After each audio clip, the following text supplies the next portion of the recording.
নমস্কাৰ প্ৰিয় দৰ্শক, মই ইন্দ্ৰাণী আপোনালোক আটাইকে পুনৰ এবাৰ মোৰ পাকঘৰত স্বাগতম জনাইছোঁ। আজি মই আপোনালোকৰ সন্মুখলৈ লৈ আহিছোঁ আৰু এটা সুস্বাদু Chinese recipe, soyabean chilli dry. এই ৰেচিপিটো খাবলৈ বহুত বেছি টেষ্টি হয়। এজ এ স্নেক গৰম গৰম আপোনালোকে এই ৰেচিপিটো যিকোনো সময়তে খাই ইয়াৰ সোৱাদ ল'ব পাৰে। বৰ সহজ বনোৱাৰ পদ্ধতিটো। আশা ৰাখিছোঁ এই ৰেচিপিটো চাই আপোনালোকে ভাল পাব বুলি। গতিকে লাইক এটা নিশ্চয় দিব আৰু এই ৰেচিপিটো শ্বেয়াৰ কৰিবলৈ যাতে একেবাৰে নাপাহৰে। যিবোৰ দৰ্শক আজি প্ৰথমবাৰলৈকে মোৰ চেনেলত আহিছে, এইদৰে সুস্বাদু ৰেচিপিবোৰ চাই থাকিবৰ কাৰণে মোৰ চেনেলটো ছাবস্ক্ৰাইব কৰি ল'ব আৰু ওচৰতে থকা বেল আইকনটো দবাই দিব, যাতে মই আপলোড কৰাৰ লগে লগে ৰেচিপিবোৰ আপোনালোকে গম পাই যায় আৰু চাব পাৰে। আহক তেনেহ'লে দৰকাৰী যোগাৰখিনি ফটাফট কৰি লওঁ আৰু বনোৱা আৰম্ভ কৰোঁ আজিৰ সুস্বাদু ৰেচিপি চয়াবিন চিলি।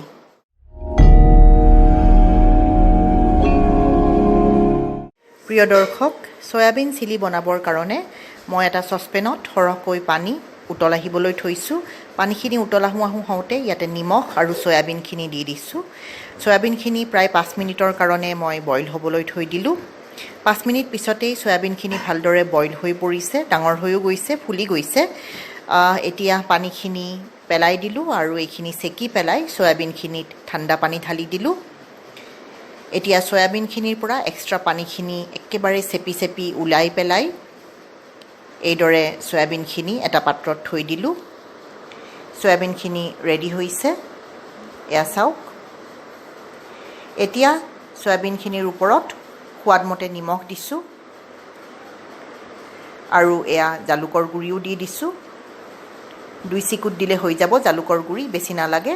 আৰু টেবুল স্পুনেৰে এয়া এচামুচ কৰ্ণফ্ল'ৰ ইয়াৰ ওপৰত ছটিয়াই দিছোঁ। এতিয়া হাতেৰে এইখিনি খুব ভালদৰে মিক্স কৰিম। গোটেইখিনি চয়াবিনত যাতে কৰ্ণফ্ল'ৰ আৰু জালুক আৰু নিমখৰ টেষ্টটো ভালদৰে লাগি ধৰে। এইখিনি মই ৰেডি কৰি ৰাখিলোঁ। এতিয়া এটা ফ্ৰাইং পেনত তেল গৰম কৰি ল'লোঁ, ৰিফাইণ্ড অইল। অলপ সৰহকৈ দিছোঁ চয়াবিনখিনি ভাজিবৰ কাৰণে। প্ৰথমতে 6-7 টেবুল স্পুন তেলত চয়াবিনখিনি এইদৰে অকণমান দূৰে দূৰে দি দিছোঁ, যাতে কৰ্ণফ্ল'ৰ দিয়াৰ কাৰণে চয়াবিনখিনি আঠা লাগি নধৰে। অকণমান দূৰে দূৰে দিলে হৈ যাব।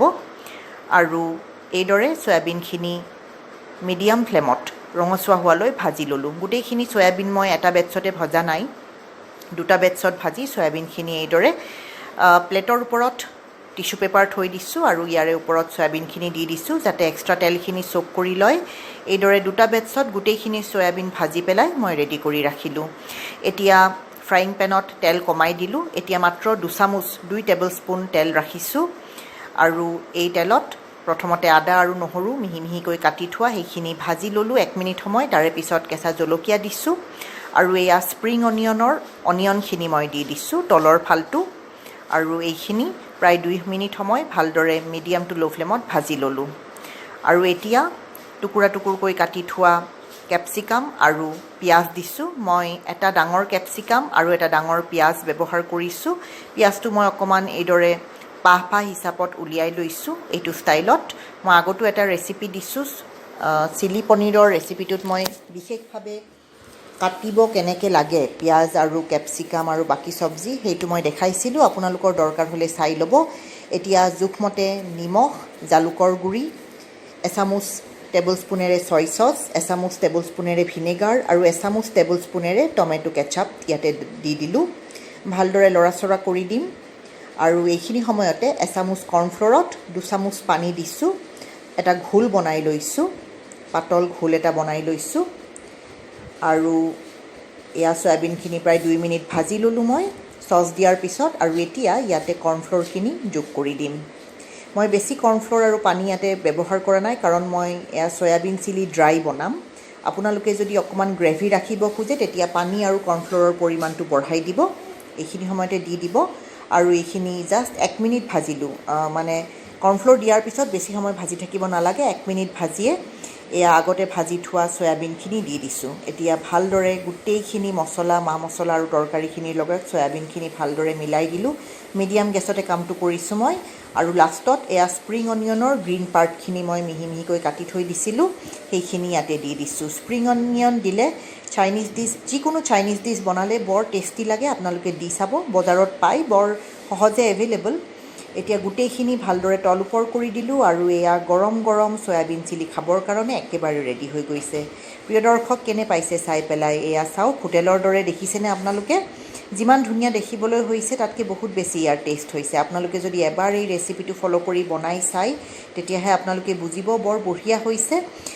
টিভি চোৱাৰ সময়ত বা কেতিয়াবা আবেলি সময় কিবা নিমখীয়া স্নেক খাবৰ সময়তো আপোনালোকে এইদৰে চয়াবিন চিলি বনাই খাব পাৰে। মই আপোনালোকৰ সন্মুখত গৰমে গৰমে পৰিৱেশন কৰিছোঁ আৰু ইয়াৰে ওপৰত অকণমান স্প্ৰিং অনিয়ন এইদৰে ছটিয়াই দিছোঁ। বৰ ধুনীয়া লাগে দেখাত আৰু খাবলৈও বৰ সোৱাদ হয়। গৰমে গৰমে এয়া খাব, গৰমে গৰমে বেছি সোৱাদ পাব।